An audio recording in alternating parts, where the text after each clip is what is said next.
Hello students. आज के session में बात करेंगे प्रोजेक्टाइल मोशन की। तो प्रोजेक्टाइल मोशन जो है वो एक टू डायमेंशनल मोशन यानी कर्वी लीनियर मोशन है, जिसमें हम देखेंगे जब हम पार्टिकल को ग्राउंड पे किसी ऑब्लिक डायरेक्शन में प्रोजेक्ट करते हैं तो हम देखते हैं कि ग्रेविटेशन फोर्स की वजह से उस पार्टिकल का जो पाथ होता है वो एक कर्व पाथ पे होता है, जिसे हम बोलते हैं प्रोजेक्टाइल मोशन। प्रोजेक्टाइल मोशन जो है वो अंडर ग्रेविटेशन फोर्स होता है। इस वजह से ये वाला मोशन जो होता है वो 2D मोशन है, साथ में कांस्टेंट एक्सलेशन के साथ है। तो यहाँ पर हमारे पास एक चीज़ याद रखनी है कि जो हमारे पास मोशन है that is uniformly accelerated motion. Projectile motion जो है वो एक यूनिफॉर्मली एक्सलेटेड मोशन का एग्जाम्पल है। ठीक है, तो इसमें हम क्या करेंगे कि इसके जो मोशन है उसको म्यूचुअली परपेंडिकुलर डायरेक्शन में है ना कंपोनेंट में डिवाइड करेंगे, जो कम्प्लीटली इंडिपेंडेंट होंगे, है ना, जैसे कि हॉरिजॉन्टल में और वर्टिकल में। तो जो कंप्लीट मोशन है प्रोजेक्टाइल का उसे हम वर्टिकल और हॉरिजॉन्टल में स्टडी कर पाएंगे। तो जैसे कि अज्यूम करते हैं कि T is equal to zero पे पार्टिकल जो है वो यहाँ ओरिजिन पे है। ठीक है, तो प्रोजेक्टाइल के अंदर एक चीज़ याद रखनी है कि ये काइनेमेटिक्स का पोर्शन है। तो जो पार्टिकल है उसका जो साइज होगा वो पॉइंट मास होगा, और मास पे वैसे भी डिपेंड नहीं करता। मोशन ग्रेविटी के अंदर जो मोशन होता है वो मास पे डिपेंड नहीं करता। और यहाँ पे हम एयर रेजिस्टेंस जो है वो भी नहीं लेंगे। तो हमने इसी कंडीशन में क्या, एक पार्टिकल जो है उसको थीटा एंगल पे प्रोजेक्ट किया। उसके लिए इनर्शियल वेलोसिटी जो है वो यू है। तो इनर्शियल डायरेक्शन में जो ऑब्जेक्ट को आपने यहाँ से यू से प्रोजेक्ट किया, तो यहाँ पर इनर्शियल वेलोसिटी के दो कंपोनेंट होंगे। एक होगा यहाँ पे यू कॉस थीटा, जिसे हम लिखेंगे यू एक्स, और वाई डायरेक्शन में है वो है यू वाई, वो है हमारे पास यू साइन थीटा। ठीक है, तो अब देखिए यू कॉस थीटा जो है उसे हॉरिजॉन्टल डायरेक्शन में मूव कराएगा, और जो यू साइन थीटा है उसे वर्टिकल डायरेक्शन में लेके जाएगा। तो यहाँ पर वर्टिकल डायरेक्शन में जो वेलोसिटी है, वर्टिकल डायरेक्शन में जो हाइट है, मैक्सिमम हाइट जो होती है वो, या टोटल फ्लाइट टाइम है, तो वो इनर्शियल मोशन वर्टिकल मोशन पे डिपेंड करेगा। इसके अलावा हॉरिजॉन्टल डायरेक्शन में जो वेलोसिटी है, हॉरिजॉन्टल डिस्प्लेसमेंट है या उसका रेंज है, ये सभी जो है वो हॉरिजॉन्टल मोशन पे डिपेंड करेगा। तो ये कंप्लीट जो कर्विलिनियर पाथ आ रहा है, ये पैराबोलिक पाथ आ रहा है, इसको हम अगर हॉरिजॉन्टल में देखेंगे तो क्या देखेंगे कि एक पार्टिकल जो है जिसको हमने प्रोजेक्ट किया है वो है हॉरिजॉन्टल डायरेक्शन में, जिसके लिए इनर्शियल वेलोसिटी जो है एक्स डायरेक्शन में वो है you cos theta. X direction में कोई भी फोर्स नहीं लग रहा है, इसलिए एक्स डायरेक्शन में एक्सलेशन जीरो होगा। ये हमारे पास हॉरिजॉन्टल मोशन। तो अगर हमने T is equal to zero पे इसे प्रोजेक्ट किया था, तो पार्टिकल वापस यहाँ आके गिरता है कैपिटल टी पे। T is equal to capital T पे, तो टोटल फ्लाइट टाइम जो है वो है कैपिटल टी। तो यहाँ पे हमें क्या देखेंगे कि जो पार्टिकल होगा T is equal to capital T पे, जो ये एक्स इक्वल टू जीरो हुआ तो ये होगा X is equal to R, इसकी रेंज के बराबर। ठीक है, वैसे वर्टिकल डायरेक्शन में देखें तो T is equal to zero पे जब पार्टिकल को प्रोजेक्ट किया तो उसकी इनर्शियल वेलोसिटी जो है वो है यू साइन थीटा, और यहाँ पर ग्रेविटेशन की वजह से जो एक्सलेशन है वो है माइनस जी के बराबर। तो पार्टिकल जो होगा वो यहाँ पर मैक्सिमम हाइट पे आएगा टी बाई टू पर, फिर बाद में पार्टिकल वापस यहाँ आ जाएगा, वो है T is equal to capital T पर। तो ये है हमारे पास टोटल फ्लाइट टाइम। पार्टिकल वापस उसी प्लेन में आ गया, मतलब उसी लेवल पे आ गया जहाँ से उसे प्रोजेक्ट किया था। ठीक है, तो ये है हमारे पास प्रोजेक्टाइल मोशन। तो प्रोजेक्टाइल मोशन के लिए अब हम यहाँ पे जैसे देखते हैं अलग अलग पैरामीटर्स प्रोजेक्टाइल मोशन में। तो जैसे कि जब हमने T is equal to zero पे जब पार्टिकल को प्रोजेक्ट किया था, तो किसी टाइम टी पे जब पार्टिकल पॉइंट पी पे है, तो उसके लिए X Y inertial velocity component है ना, वो क्या होंगे तो वो हम फाइंड करते हैं। तो सबसे पहले हम देखते हैं कि अगर पार्टिकल के लिए किसी टाइम टी पे है ना पॉइंट पी जो है उसका कोऑर्डिनेट फाइंड करना, तो कैसे करेंगे। तो हमें फाइंड करना है एक्स और वाई। तो देखिए हमें पता चला कि यहाँ पर हमारे पास यू एक्स जो है वो है यू कॉस थीटा, और यू वाई जो है वो यू साइन थीटा, है ना। ए एक्स तो जीरो है और ए वाई जो है वो माइनस जी है, तो उसके रिलेशन हम रख देते हैं। तो हमारे पास आएगा X is equal to you X T plus half A X T square. U X को हम लिख सकते हैं U X T plus acceleration 0। ठीक है, तो ये तो हमारे पास एक्स कोऑर्डिनेट आ गया। वाई कोऑर्डिनेट क्या होगा, तो y is equal to you Y T minus half G T square. ठीक है, तो ये हमारे पास एक्स और वाई कोऑर्डिनेट आए। तो हमारे पास जो ओ पी वैक्टर आएगा, यानी किसी टाइम टी पे जो कोऑर्डिनेट आएगा वो आएगा यू एक्स टी आई के plus U Y T minus half G T square. ठीक है, ये हमारे पास है पोजिशन वेक्टर किसी टाइम पे। ठीक है, यहाँ से हम इक्वेशन और ट्रेजेक्ट्री जो है वो भी फाइंड कर सकते हैं। तो जैसे हमारे पास इक्वेशन और ट्रेजेक्ट्री अगर हमें फाइंड करनी है, तो जो इक्वेशन आई थी एक्स की, वहाँ से हमारे पास क्या रिलेशन आ जाएगा, वो आ जाएगा T is equal to X upon U x, और उसको हम वाई के रिलेशन में पुट कर सकते हैं, जिसको अभी हम आगे जो है वो अलग सेक्शन में देखेंगे। तो हमारे पास पोजीशन जो है उसका रिलेशन तो यहाँ से ही आ गया। अच्छा, अब बात करते हैं किसी टाइम टी पे वेलोसिटी का रिलेशन। तो देखिए, वेलोसिटी का जो रिलेशन हम देखेंगे किसी टाइम टी पे, टाइम के फंक्शन में और हाइट के फंक्शन में। तो हमारे पास पहले तो रिलेशन लिखते हैं, वी एक्स इजिकल टू का यू एक्स, एक्सलेशन जो है वो एक्स डायरेक्शन में वो 0। तो वी एक्स का रिलेशन हमारे पास आएगा, वो आएगा यू कॉस थीटा। ठीक है, वैसे लिखते हैं वी वाई इजिकल टू होगा U Y minus G T. ठीक है, तो यहाँ से वी वाई का रिलेशन आ गया, V Y is equal to U sine theta minus G T. तो किसी टाइम टी पे जो वेलोसिटी का रिलेशन आएगा वो आएगा U cos theta I cap plus U sine theta minus G T J cap. ठीक है, डायरेक्शन अगर पूछी गई है, डायरेक्शन मतलब टेन थीटा, तो टेन थीटा क्या हो जाएगा यहाँ से, वो होगा V Y upon V X, यानी कि U sine theta minus G T upon U cos theta. तो ये हमारे पास किसी टाइम टी पे उसकी डायरेक्शन बता देगा। ओके, अच्छा, अगर यहाँ पे जो टाइम है, टाइम की जगह अगर हमें बोला है कि एच हाइट में उसका रिलेशन क्या होगा, तो वेलोसिटी का,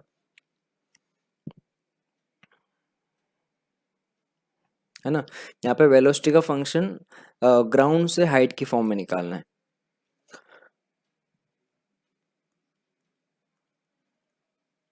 तो देखिए, यहाँ से हमारे पास थर्ड इक्वेशन लिखी जा सकती है वी स्क्वायर, यानी v x square is equal to you x square, मतलब u cos theta square. V y आपके पास आएगा, वो आएगा you Y square minus two ji h, है ना, एच मतलब वाई का रिलेशन है यहाँ पे। जो ग्राउंड से हाइट ही है तो उसको हम यहाँ से एच ही लिख लेते हैं। ठीक है, तो ये हमारे पास आया वी स्क्वायर। तो हमारे पास जो वेलोसिटी का रिलेशन आएगा वो आएगा V is equal to root of V x square plus V Y square. तो यहाँ से हमारे पास वी का रिलेशन आ जाएगा, V is equal to you square cos square theta plus U square sine square theta minus two ji H, यानी v is equal to हमें मिला यू स्क्वायर माइनस टू जी एच। तो देखिए, इस रिलेशन से हमने एक और चीज़ प्रूव की कि अगर हमें एच में रिलेशन अगर निकालना है तो हम नॉर्मल रिलेशन जो है वो डायरेक्ट रख सकते हैं। यहाँ पे ये जो है that is magnitude of inertial velocity, G gravitation acceleration, और एच जो है वो हाइट होगी। तो किसी पॉइंट पे जो स्पीड होगी हमारे पास वो आ जाएगी। तो अभी हमने देखे वेलोसिटी और पोजीशन के रिलेशन। आप देखते हैं कुछ फॉर्मूले पे। तो टोटल फ्लाइट टाइम होता है कि जो पार्टिकल जितने टाइम के लिए एयर में रहा उसे हम बोलते हैं उसका total time of flight, capital T से डिनोट करते हैं। तो अगर हम बात करें ग्राउंड टू ग्राउंड के लिए, यानी जिस पॉइंट से हमने उसे प्रोजेक्ट किया है उसी लेवल पे अगर ऑब्जेक्ट वापस आता है, ठीक है, तो एक चीज़ देखिए कि यहाँ पर टोटल डिस्प्लेसमेंट जो है ना, T is equal to zero से लेकर T is equal to capital T, यहाँ पे हमारे पास जो डिस्प्लेसमेंट है वो जीरो है ना। तो हम यहाँ से लिख सकते हैं कि जो डिस्प्लेसमेंट जीरो यानी वाई जीरो है, तो Y is equal to zero is equal to you Y capital T minus half A Y capital T square. ठीक है, तो यहाँ से हमारे पास टाइम का रिलेशन आ रहा है। तो जब हमारे पास डिस्प्लेसमेंट जीरो है तो डिस्प्लेसमेंट जीरो के लिए रिलेशन हमारे पास आ रहा है टी कॉमन निकाला, यू वाई कॉमन निकाला माइनस ए वाई अपॉन टू टी। ठीक है, तो यहाँ से हमारे पास क्या मिला, देखिए यहाँ पर हमारे पास दो टाइम मिल रहे हैं, वो टाइम क्या शो कर रहे हैं, T is equal to zero और एक मिल रहा है T is equal to two you Y upon A Y. देखिए ये हमें डिपेंड कर मतलब ये हमें शो कर रहे हैं कि जो पार्टिकल है उसके लिए डिस्प्लेसमेंट जो है वो जीरो कब हो रहा है। तो दो टाइम है, T is equal to zero, T is equal to two U A Y. तो हमें इस फॉर्म के अंदर भी ये फॉर्मूला याद रखना है। यहाँ पर ए वाई जो है वो वर्टिकल वेलोसिटी कंपोनेंट है, इनर्शियल वेलोसिटी कंपोनेंट, और ए वाई जो है वो वर्टिकल डायरेक्शन में एक्सेलेरेशन है। हाँ, अगर यहाँ से हम यू एक्स और यू वाई की वैल्यू ए वाई की वैल्यू रखेंगे तो टाइम का हमारे पास फॉर्मूला आ जाएगा, time is equal to two u u sine theta upon g. ये हमारे पास होता है टोटल फ्लाइट टाइम का फॉर्मूला। अगर मैक्सिमम हाइट तक जाने का टाइम पूछा जाए तो क्या होगा, वो होगा इसका हाफ, वो होगा you sine theta upon g. ठीक है, तो इसके हमारे पास ये वाला जो ये रिलेशन हमने देखा, ये फर्स्ट और ये सेकंड, तो फर्स्ट जो फॉर्म है वो भी हमें याद रखनी है, U two you Y upon A Y. ठीक है, तो जब हम मोशन देखेंगे इंक्लाइन प्लेन के अंदर तो हमें ये वाला फॉर्मूला हेल्प करेगा। अच्छा, अब यहाँ पे बात करते हैं हॉरिजॉन्टल रेंज के लिए। तो रेंज के केस में देखो तो हमारे पास जो हॉरिजॉन्टल वेलोसिटी है वो है यू कॉस थीटा और एक्सेलरेशन जीरो है। तो अगर t is equal to zero से t is equal to capital T तक का जो हॉरिजॉन्टल डिस्प्लेसमेंट देखेंगे वो रेंज के बराबर होगा। तो रेंज का रिलेशन यहाँ से हम डायरेक्ट निकाल सकते हैं। तो यहाँ से हमारे पास रेंज क्या आएगा,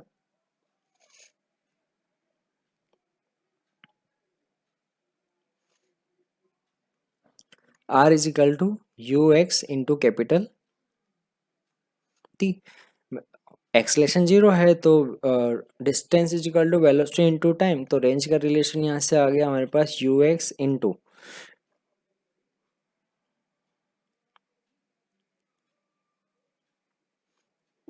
R is equal to you x into two you Y upon A Y. तो रेंज का रिलेशन यहाँ से हमारे पास इस फॉर्म में आएगा, वो आएगा two you X U Y upon A Y. तो रेंज का भी जो फॉर्मूला है वो इस फॉर्म में हमें याद रखना है। देखिए कई बार क्वेश्चन जो है वो हमें इस तरीके से दिया जाता है कि हमें यू एक्स दिया होता है और यू वाई दिया होता है और एक्सलेशन तो हमें पता होता है, तो बताइए रेंज क्या होगा। तो इस टाइप के क्वेश्चन के लिए ये वाला जो फॉर्मूला होता है वो डायरेक्ट अप्लाई हो जाता है। बाकी नॉर्मल जो रिलेशन है जो हम यू एक्स और यू वाई करके निकालते हैं उसका रिलेशन भी हमें पता है। तो यहाँ से सोल्व करेंगे तो हमारे पास आ जाएगा R is equal to you square sine two theta upon g, या इसको ऐसे भी लिखते हैं two you square sine theta cos theta upon g. ठीक है, तो ये हमारे पास रेंज के रिलेशन है। तो अगर हमें ग्राउंड टू ग्राउंड के लिए रिलेशन बोला है तो ये फॉर्मूला हमें डायरेक्ट याद होने चाहिए।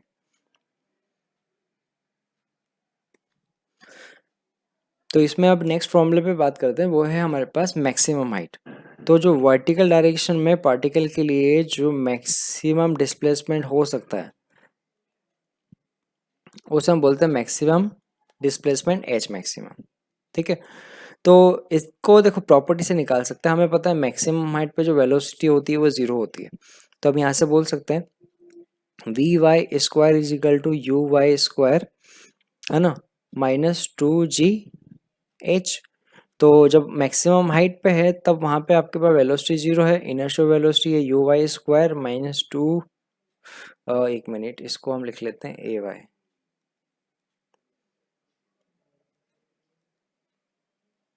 वाई डिस्प्लेसमेंट है। ठीक है, तो हम ये लिखेंगे to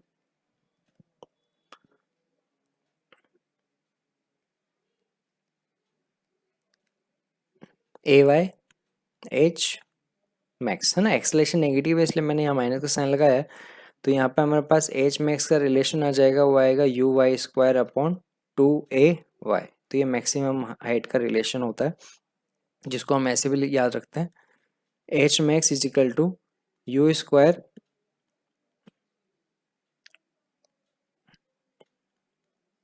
sign square theta upon 2g। तो ये हमारे पास एक और फॉर्मूला है जो हमें याद रखना है। ओके,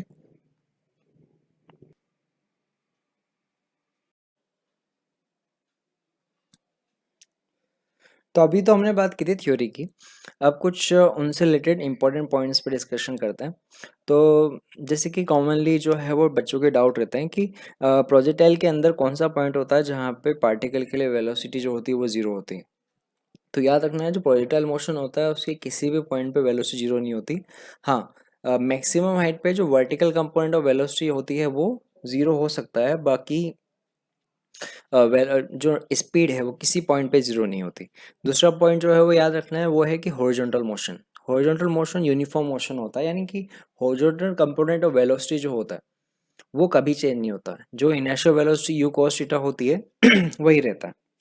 तो हॉरिजॉन्टल कंपोनेंट तो कांस्टेंट है, चेंज जो आ रहा है वो वर्टिकल कंपोनेंट पे आ रहा है। तो जब पार्टिकल जो है वो नीचे से ऊपर जाता है तो वेलोसिटी जो होती है, वर्टिकल डायरेक्शन की जो वेलोसिटी है उसका मैग्नीट्यूड यानी स्पीड जो होती है वो कम होती है। मैक्सिमम हाइट पे स्पीड जीरो हो जाती है, फिर उसके बाद जो है ऊपर से नीचे आते हुए स्पीड अगेन इंक्रीज होती है और ग्राउंड पे वापस वही स्पीड हो जाती है जिससे हमने उसे ऊपर की तरफ फेंका, है ना। अच्छा, तो यहाँ से हमें क्या पता चलता है कि जो पार्टिकल के लिए बात कर रहे हैं, तो पार्टिकल के लिए जो स्पीड होती है ना, काइनेटिक एनर्जी यानी हाफ एम वी स्क्वायर है, या मोमेंटम की बात करें एम इंटू वी जो है ना। तो इनर्शियली क्या होगा, जब वो नीचे से ऊपर जाएगा तो डिक्रीज होगा, है ना। ये सब हम मैग्नीट्यूड की बात कर रहे हैं, मोमेंटम का मैग्नीट्यूड। तो वो क्या होगा, पहले डिक्रीज होगा, फिर बाद में क्या होगा, मैक्सिमम हाइट पे जो होगा मिनिमम हो जाएगा, जीरो नहीं होगा, है ना। वेलोसिटी स्पीड जीरो नहीं हो रही यहाँ पे, मिनिमम होगा। और फिर बाद में क्या होगा, अगेन इंक्रीज होगा और जो उसकी इनर्शियल वैल्यू है वो रिगेन करेगा। ठीक है, नेक्स्ट पॉइंट इसमें डिस्कस करते हैं, फॉर मैक्सिमम रेंज। तो हमारे पास रेंज का जो रिलेशन है वो हमने निकाला था, आर इजिकल टू हमारे पास आया था, वो आया था u square sine 2 theta upon g. तो अगर हमें बोला जाए कि थीटा जो है उसकी किस वैल्यू के लिए, अगर हम यू जो है उसको गिवन वैल्यू रखें, तो यू की गिवन वैल्यू के लिए थीटा की किस वैल्यू के लिए रेंज जो है वो मैक्सिमम मिलेगी। तो एक बार समझिए, अगर यहाँ पे आर मैक्सिमम निकालना है तो आर मैक्सिमम कब होगा, जब हमारे पास जो साइन 2 थीटा है ये मैक्सिमम हो। तो जो हमारे पास साइन 2 थीटा है वो कब मैक्सिमम होगा, जब इसकी वैल्यू 1 होगी। यानी 2 थीटा जो है पूरे रेंज में वो मिलेगा हमें पाई/2 यानी 90 डिग्री, यानी थीटा इज इक्वल टू हमें मिलेगा 45 डिग्री। इसका मतलब हमें क्या पता चला कि 8 theta is equal to 45 range is maximum, है ना। तो याद रखिएगा कि theta is equal to 45 angle पर रेंज जो होती है वो मैक्सिमम होती है। देखिए एक्चुअल में होता क्या है, अगर हम जो गिवन वैल्यू जो थीटा है उसके रिलेशन को अगर हम चेंज कर रहे हैं ना, इसका अगर जैसे ग्राफ भी अगर मैं आपको ड्रॉ करके बताऊं कि रेंज का थीटा के साथ चेंज कैसे होता है, तो आर और थीटा अगर मैं चेंज करूँ तो उसका रिलेशन जो है वो कुछ ऐसा मिलेगा। ये हमारे पास साइन का वेरिएशन ही है, साइन 2 थीटा का वेरिएशन। तो हम क्या देख रहे हैं यहाँ पे, देखो यहाँ पे हम दो डिस्कशन जो है वो यहाँ से देख सकते हैं। एक तो ये कि यहाँ पर थीटा इज इक्वल टू 45 पे यहाँ पर जो हमारी रेंज जो होती है वो मैक्सिमम होती है ना।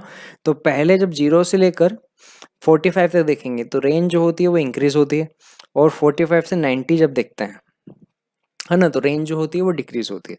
दूसरा जो इम्पोर्टेंट पॉइंट है वो क्या है, वो ये है कि अगर मैं यहाँ पर देखूँ तो यहाँ पर सेम जो रेंज है वो हमें दो एंगल पे मिलती है, जो हमें कॉम्प्लीमेंट्री एंगल बोलते हैं, उसको हम नेक्स्ट सेक्शन के अंदर देखेंगे। तो ये हमारे पास मैक्सिमम हाइट जो है वो 45 डिग्री पे मिलेगी।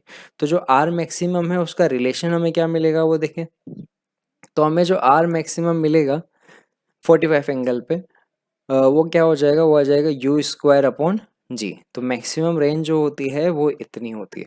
देखिए इसमें सेकेंड टाइप ऑफ क्वेश्चन यहाँ पे बनते हैं, एच मैक्स, है ना, व्हेन आर इज मैक्सिमम, है ना। याद रखिएगा क्या बोला हुआ है, मैक्सिमम हाइट जब रेंज जो है वो मैक्सिमम है तब।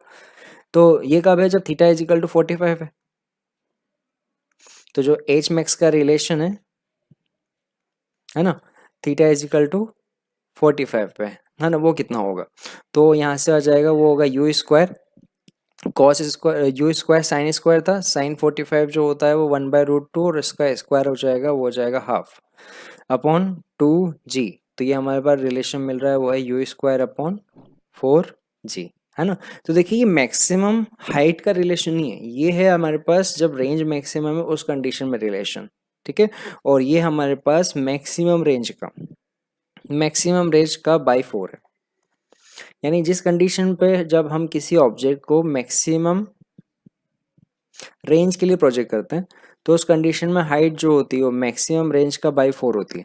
यानी कि अगर एक ऑब्जेक्ट को मैंने प्रोजेक्ट किया है और उसकी मैक्सिमम रेंज जो है वो अगर 100 मीटर है तो इसका मतलब जो मैक्सिमम हाइट आएगी वो 25 मीटर होगी, ठीक है। तो मैक्सिमम रेंज की केस में जो मैक्सिमम हाइट होगी वो रेंज का बाई 4 होती है, ये हमारे पास रिलेशन होता है, ठीक है।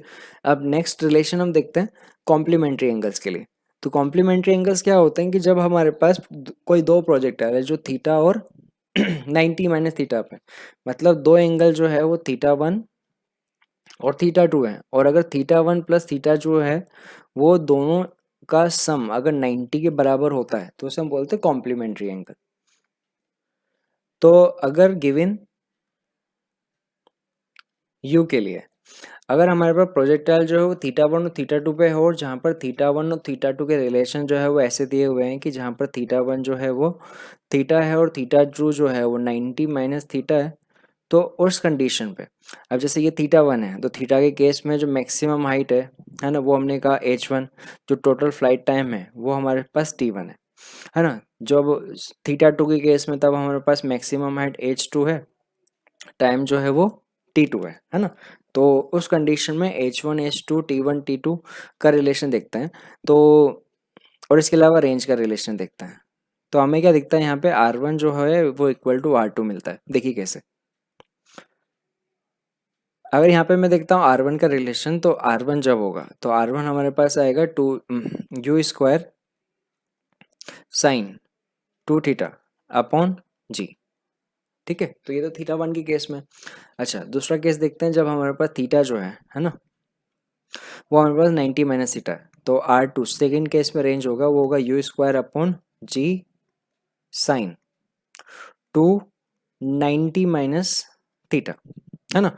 अब देखिए ये हमारे पास आया U square upon G sine 180 minus 2 theta, और हमें पता है साइन 180 माइनस थीटा जो होता है वो साइन थीटा ही होता है, ये हमें मिला U square upon G sine 2 theta, ठीक है। तो यहाँ से हमें क्या पता चलता है कि जो हमारे पास R1 और R2 जो है उनके रिलेशन सेम होते हैं। तो कॉम्प्लीमेंट्री एंगल के केस में हमारे पास जो रेंज होती है वो दोनों इक्वल होते हैं, यानी R1 R2 बराबर होता है। इसका उल्टा भी बोल सकते हैं कि अगर फोर्स गिवन वेलोसिटी के लिए रेंज बराबर है तो दोनों एंगल का सम जो है वो 90 के बराबर होगा, है ना। तो ये इंपॉर्टेंट क्वेश्चन, मतलब इंपॉर्टेंट पॉइंट है, इस पे बेस्ट क्वेश्चन बनते हैं। अच्छा इसमें बात करते हैं सेकंड पॉइंट के लिए, ये तो हमने रेंज के लिए देखा। सेकंड पॉइंट हम देखते हैं h1 और h2 के रिलेशन, है ना।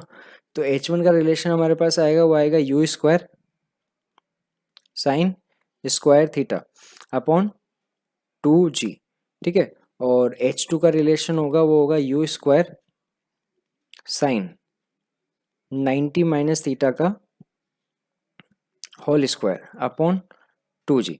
साइन 90 माइनस कॉस्ट मतलब साइन 90 माइनस थीटा जो होता है वो कॉस थीटा होता है, तो ये हमें मिल जाएगा you square cos square theta upon 2g, ठीक है। ये सेकंड रिलेशन मेरा। अच्छा अब थर्ड रिलेशन देखते हैं टाइम के लिए। थर्ड टाइम के लिए तो देखिए t1 का रिलेशन हमें मिलेगा, t1 मिलेगा 2u साइन थीटा अपॉन जी, और t2 वो मिलेगा 2u sine 90 minus theta upon g, ये हमारे पास आएगा 2u cos theta upon g. तो देखिए ये तो हमने रिलेशन निकाले हैं। कई बार इन रिलेशन बेस्ड जो है वो क्वेश्चन हमें पूछे जाते हैं। देखिए जैसे, तो देखिए जैसे ये t1 फर्स्ट पार्ट, जैसे t1 अपॉन t2 क्या होगा, है ना। h1 प्लस h2 क्या होगा, या h1 अपॉन h2 क्या होगा, तो t1 अपॉन t2 क्या हो जाएगा। देखिए हमने जो रिलेशन देखा था वो आया था 2u sine theta upon g upon 2u cos theta upon g, यानी यहाँ से हमें मिलता है कि T1 अपॉन T2 जो है वो tan थीटा के बराबर आएगा। अच्छा, H1 प्लस H2 होगा, वो क्या होगा? तो H1 हमारे पास आया था u square sine square theta upon 2g plus U square cos square theta upon 2g। ठीक है, तो ये हमारे पास आ जाएगा यू स्क्वायर अपॉन 2g, और ये यू स्क्वायर अपॉन 2g जो है वो आर मैक्स का हाफ भी है ना। तो ये रिलेशन बनते हैं। अगर जैसे ये बोला जाए H1 अपॉन H2 क्या होगा, तो U square sine square theta upon 2g upon U square cos square theta upon 2g is equal to tan square theta, या फिर ऐसे भी बोल सकते हैं T1 अपॉन T2 का होल स्क्वायर। तो जैसे अगर बोला जाए H1 अपॉन H2 जो है वो इक्वल टू क्या होगा, तो एक ऑप्शन हमारे पास हो सकता है कि T1 अपॉन T2 का स्क्वायर। ओके,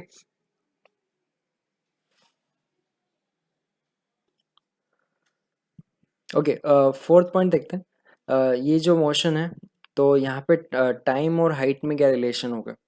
तो देखिए, टोटल फ्लाइट टाइम जो होता है वो हमारे पास होता है T is equal to 2u/y upon ay, यानी कि g, है ना। u साइन थीटा होता है, उसको मैंने लिखा ay। तो देखिए, जब हम ऑब्जेक्ट को प्रोजेक्ट कर रहे हैं, तो देखिए ये हमारे पास है ux और ये है हमारे पास uy। तो जो टोटल फ्लाइट टाइम है t जो है that is proportional to uy। इसका मतलब क्या है? इसका मतलब ये है कि जो आपके पास टोटल फ्लाइट टाइम होता है that proportional to you Y, वो यू एक्स पे डिपेंड करता ही नहीं है।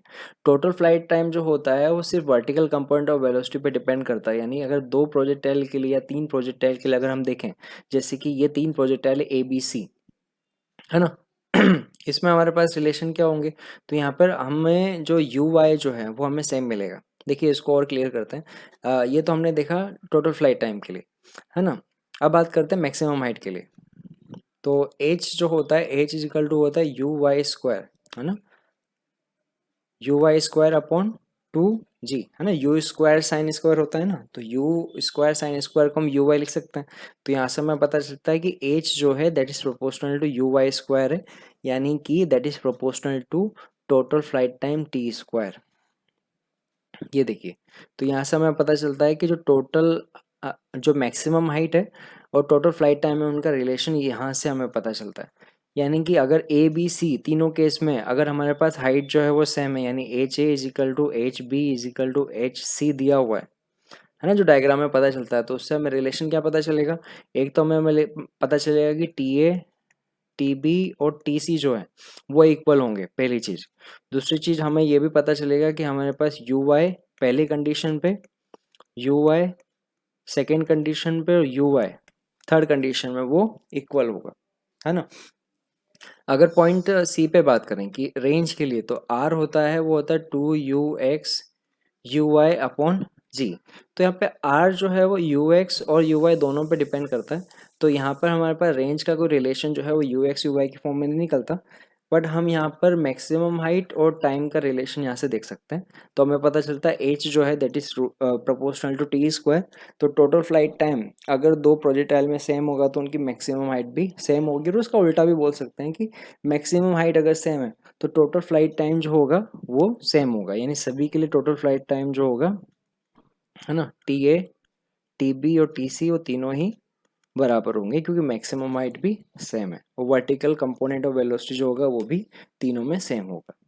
ओके, तो इसके आगे जो है इक्वेशन और ट्रेजेक्ट्री और इन पोर्शन से रिलेटेड जो सॉल्व एग्जांपल है उन्हें हम नेक्स्ट सेक्शन के अंदर देखेंगे। ओके।